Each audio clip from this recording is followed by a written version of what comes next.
बच्चों को जन्म देने वाली माता जिंदगी में सिर्फ एक बार हमला करती है और सिर्फ एक बार बच्चों को जन्म देती है। इसमें अल्लाह तबारक व ताला की बहुत सी हिकमतें पोशीदा है।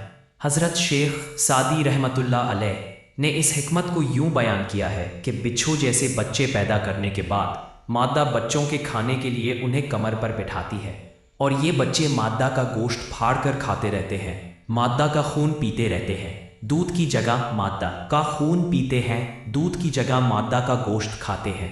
रहमतुल्लाह ताला का सिखाया हुआ औरत कहती है कि औरत ताकत होने के बावजूद खामोश रहती है, खामोश रहती है, शिकायत नहीं करती, रोटी नहीं लिखती, शोर नहीं करती कि अरे बच्चे मेरा गोश्त खा रहे हैं, मेरा खून पी रहे हैं।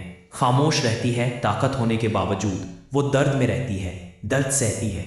बच्चे उसका खून निकालते रहते हैं, बच्चे खाते रहते हैं, इसका गोश्त निकाल रे बच्चों की रगों में। बच्चा मजबूत होता चला जाता है और आदमी कमज़ोर होता चला जाता है। बच्चा चलने के काबिल हो जाता है लेकिन आदमी चलने के काबिल नहीं रहता।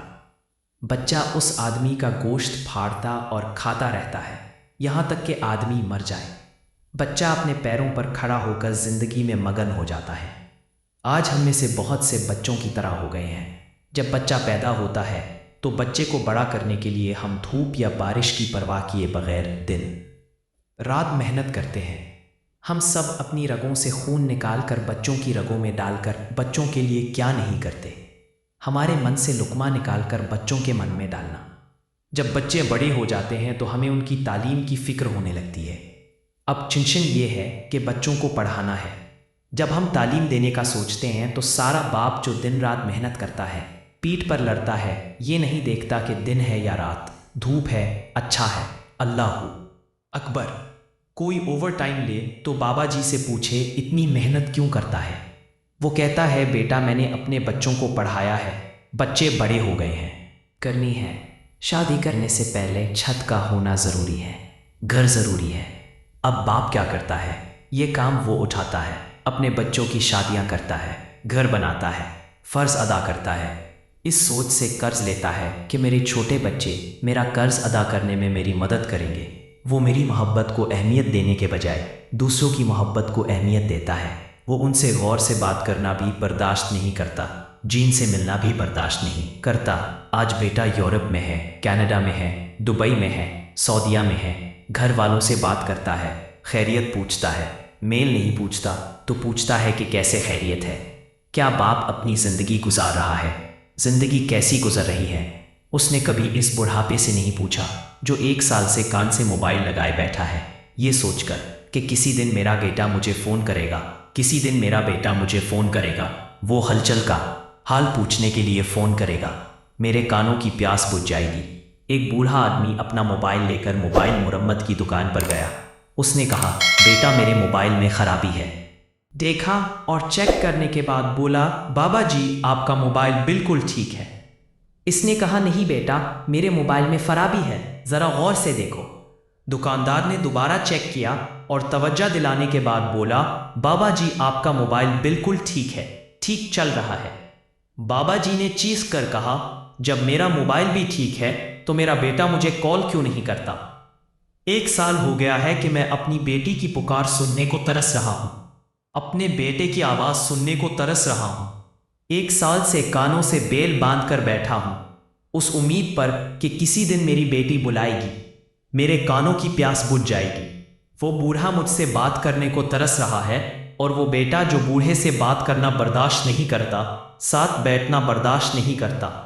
हज़रत शेर खुदा अल्लाह जल करीम ने फरमाया कि ज़िंदगी में वक्त मिले, फुर्सत मिले तो जाकर बूढ़े के पास बैठ जा, उनसे उनकी खैरियत दरियाफ्त किया करें, क्योंकि जो वक्त आप अपने प्यारों के साथ बैठें इस साथ गुजारते हैं वो क़यामत के दिन आपकी बख्शिश का ज़रिया बनेगा।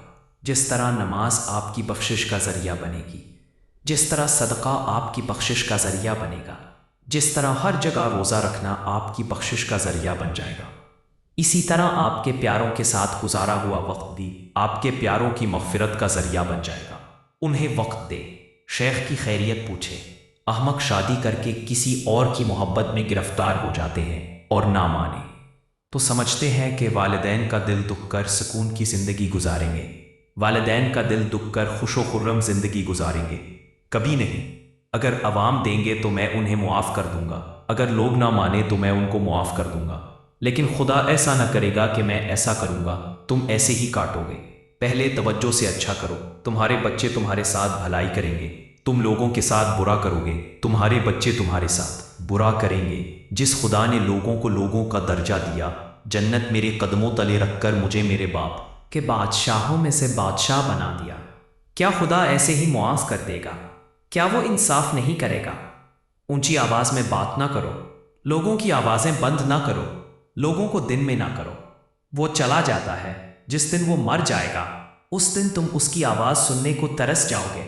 میں نے دنیا کو ایک لفظ میں لکھنے کی شرط لگائی تھی، لوگ کتابیں ڈھونڈتے رہے، میرے اللہ نے قلم اٹھایا اور مجھے مالک عطا کیا۔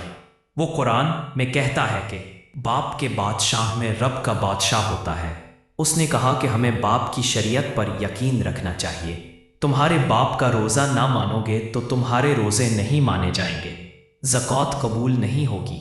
باپ کا جائز حکم نہ مانو تو میرے نبی صلی اللہ علیہ وسلم نے فرمایا کہ صبح سویرے ولی کا چہرہ دیکھ کر مسکراؤ، سبحان اللہ پڑھو، آج تمہیں اتنا ہی ثواب ملے گا۔ جو شخص صبح سویرے اٹھ کر جین کے چہرے کی طرف دیکھے اور مسکرا کر سبحان اللہ پڑھے، اسے آج بھی اتنا ہی ثواب ملے گا۔